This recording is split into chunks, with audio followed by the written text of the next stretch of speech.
All right, so here's how this whole circus started. Picture this Saturday morning early, the kind of quiet where even the birds are lazy and the world feels like it belongs to you for a couple hours.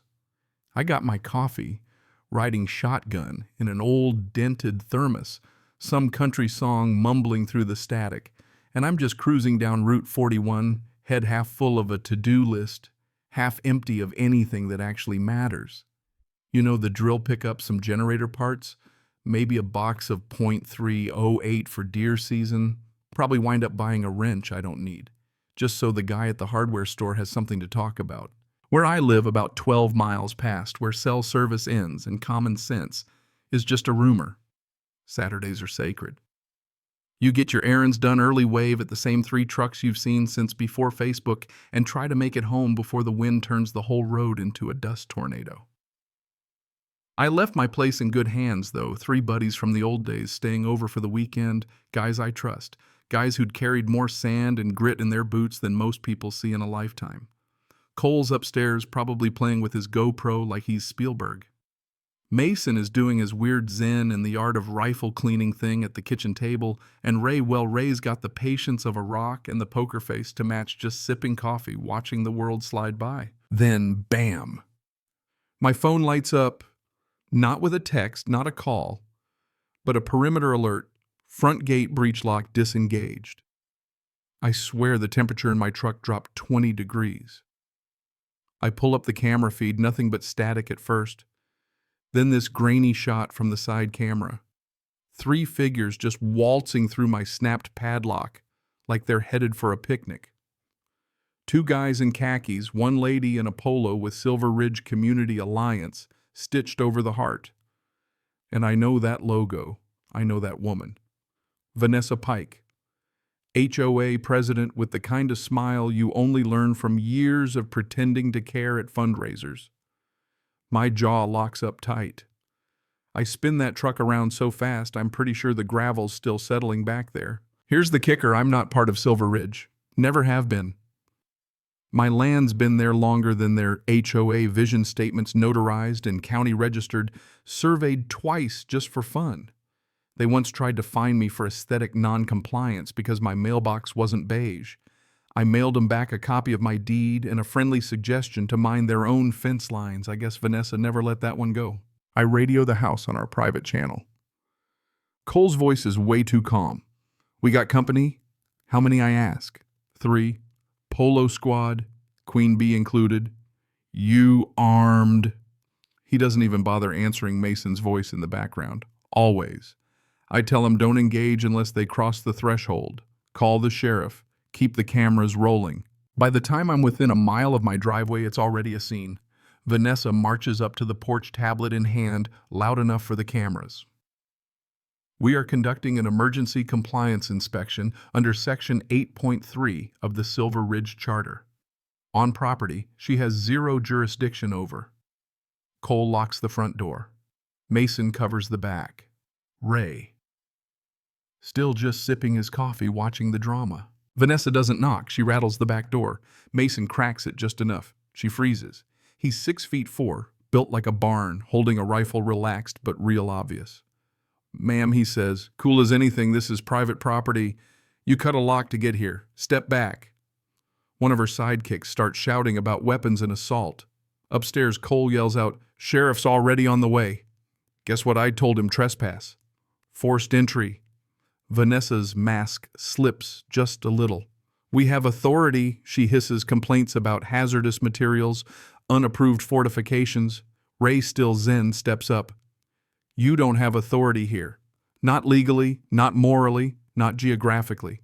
And then the tall guy makes his big mistake, shoves Mason's arm. It happens fast. Wrist twist, pivot guy's face down on the porch before he knows what hit him. Zip ties, Vanessa shrieks. You can't detain him. This is illegal. Ray just flashes his contractor. ID citizens arrest. You entered unlawfully. It's all on tape. 10 minutes later, sheriff's cruisers are bouncing up my drive, red and blue flickering against the oaks. I pull in behind them. Sheriff Donnelly steps out, late 50s eyes that say he's seen every petty drama this county's ever cooked up. What am I walking into, he says. I shrug. A constitutional misunderstanding. Vanessa tries to spin it. They felt unsafe. They had community authority. We were aggressive.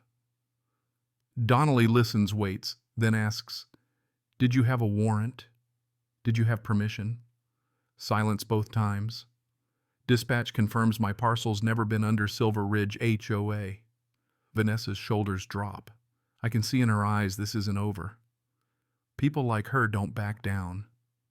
They double down. Sure enough, 2 days later, certified letter. Summoned to their compliance committee. Violations, surveillance equipment perimeter, fortifications, improper storage of hazardous materials, photos of my property taken from outside my fence, my chimney circled and labeled unknown device. That's when it stopped being silly. It got personal. Vanessa wasn't upholding standards. She was on a power trip expanding territory one fake infraction at a time. So I call my lawyer, I call the county recorder. And then I start digging, because if she thinks cutting a lock is bold, she hasn't seen anything yet. All right, let's freeze the frame a sec. Break the fourth wall. Here's what most folks don't get. An HOA's power is only as real as the documents that give it. If your deed doesn't tie you to their covenants, conditions, and restrictions, those CC and Rs, they're just decorative. They don't get to act like the Gestapo. No police powers, no inspections, and sure as hell no cutting locks. Vanessa didn't overstep. She trespassed. That's not just civil, that's criminal. A warning letter is paperwork, breaking and entering. That's prosecutable. But there's a bigger game going on, and it's in the mind. See, these folks start small, send a fine, repaint a fence, nobody argues, and that lack of pushback. They take it as a green light.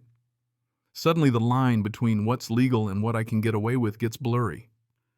Powers like that, once you taste it losing, it feels like dying. So I drop the emotions and start building a case. Monday morning I file a complaint with County Land Records. Certified copies of everything, deed zoning, affidavits, survey maps. A paper trail you could eat off of.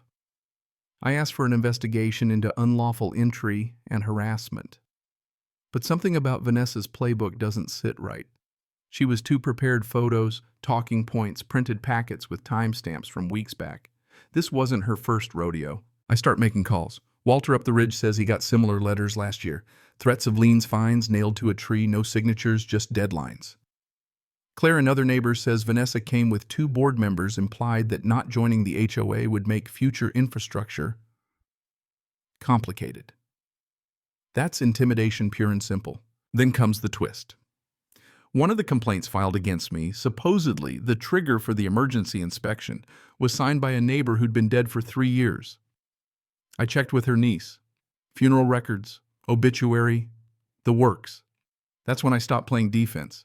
I compile it all: witness statements, death records, fake complaints, screenshots of boundary maps with the HOA expansion lines creeping out like a rash, and send it straight to the district attorney. 2 days later, an investigator calls Mr. Carter. If this checks out, we're not talking HOA overreach anymore. We're talking fraud and conspiracy. It checks out, I say, and I've got the video. Things get cinematic. Zoning review hearing. Vanessa shows up in a white blazer, 2 lawyers in tow, looking like they'd melt in sunlight. She won't meet my eyes. I take the stand stick to the timeline, play the audio of her ordering her crew inside, show the footage of the lock being cut, present the complaint from beyond the grave. The room shifts. Her lawyer objects: hearsay, clerical error, whatever. And then out of nowhere, a former HOA board member, let's call him Daniel, stands up. I can't stay quiet anymore, he says. Says Vanessa's been running this whole pressure campaign, emails, voice memos, the works. One recording has her say, "If we apply enough compliance heat, they'll sign just to make it stop." That line is gold. It winds up in every headline in town. The county opens an investigation that day. Fraud, forgery, misuse of funds. Then I get word that a mobile shredding truck is being brought in. No notice, just boxes disappearing. I call Marissa, the investigator. She moves fast. County deputies roll up and catch the shred truck mid-cycle. Boxes, half-chewed ledgers, payment records, all of it. Turns out, HOA, money's been funneled to a consulting firm owned by, get this, Vanessa's brother-in-law. Now, we're not in neighborhood drama, we're in crime territory. Search warrants follow. They raid Vanessa's so-called administrative office, which is just her pool house, find server racks, surveillance logs, spreadsheets, marked non-compliant parcels notes like resists, authority, apply pressure, Q3. She's built a shadow enforcement operation. 3 days later, Daniel texts me. They got her. Vanessa Pike arrested on trespass, conspiracy, forgery, obstruction. 2 other board members picked up others' lawyer up. The arraignment is something else, no fiery defense, just a blank stare and cuffs. The DA files a civil action for restitution. My own suit moves ahead, malicious trespass, property damage, civil rights violations. The board's insurance won't cover them for willful misconduct. That means personal liability. HOA accounts freeze. Without their Queen Bee members turn on each other, dues contracts all up in smoke. That power dissolves like it never existed. Months later, verdicts come down. Vanessa gets years. Others settle. Millions in restitution. But here's the quiet part. I didn't feel triumphant. Just relieved. Relieved that the line held that documentation beat intimidation, that when someone tried to rewrite reality with a clipboard, the law still meant something. Last thing I did, installed a new titanium gate lock. Had it engraved private property. Respect the boundary, no one's touched it since. So what's the point of all this? If this was just about revenge, you'd get a quick thrill and then forget it. But that's not what this is. It's about how power expands when nobody's looking and how fast it shrinks when someone finally pushes back. The lesson isn't fight your HOA with Marines. It's not even lawyer up and nuke 'em. It's know what governs you and what doesn't. Most folks never read their deed. They see a polo and a clipboard and assume wrongly that's authority. And that's where trouble starts. In America, authority is jurisdiction, paperwork, boundaries, nothing more. Everything in my case turned on documentation, not anger, not yelling. If I hadn't had that paper trail, this would be just another neighbor spat. And those never end well for the quieter side. But the real warning authority creeps. Little wins become big grabs. Not because folks are evil, but because power feels good. Vanessa didn't start out a villain. She just kept going unchecked until losing control felt like dying. And look, HOAs aren't all bad. Most do the job. But they only work with guardrails, transparency, oversight, elections. Pull those out, you get chaos. So if you're in an HOA, do yourself a favor. Read your docs. Check if your lot's a next. Show up to meetings. Ask questions. Don't go yelling on Facebook. Just document. Quietly, methodically. Show up with facts and the game changes. And if you're not in an HOA, don't get cocky. Boundaries, zoning, neighbor spats. They all run on the same fuel. Confusion breeds assumption. Assumption breeds escalation. What saved me wasn't muscle. It was clarity about where my land began and ended, about what real authority looks like. The irony, I never wanted a fight. I just wanted my coffee, my generator humming, a quiet porch, my friends arguing, barbecue. But when someone crosses your line, you don't have to rage. You just have to stand up. Stand, but stand smart. Now I want to hear from you. Ever dealt with HOA overreach? Did you roll over or push back? Do you think associations help more than they hurt? Or is the line between order and overreach thinner than we want to admit? Drop your story or your hot take down in the comments. Let's see where everyone draws their line.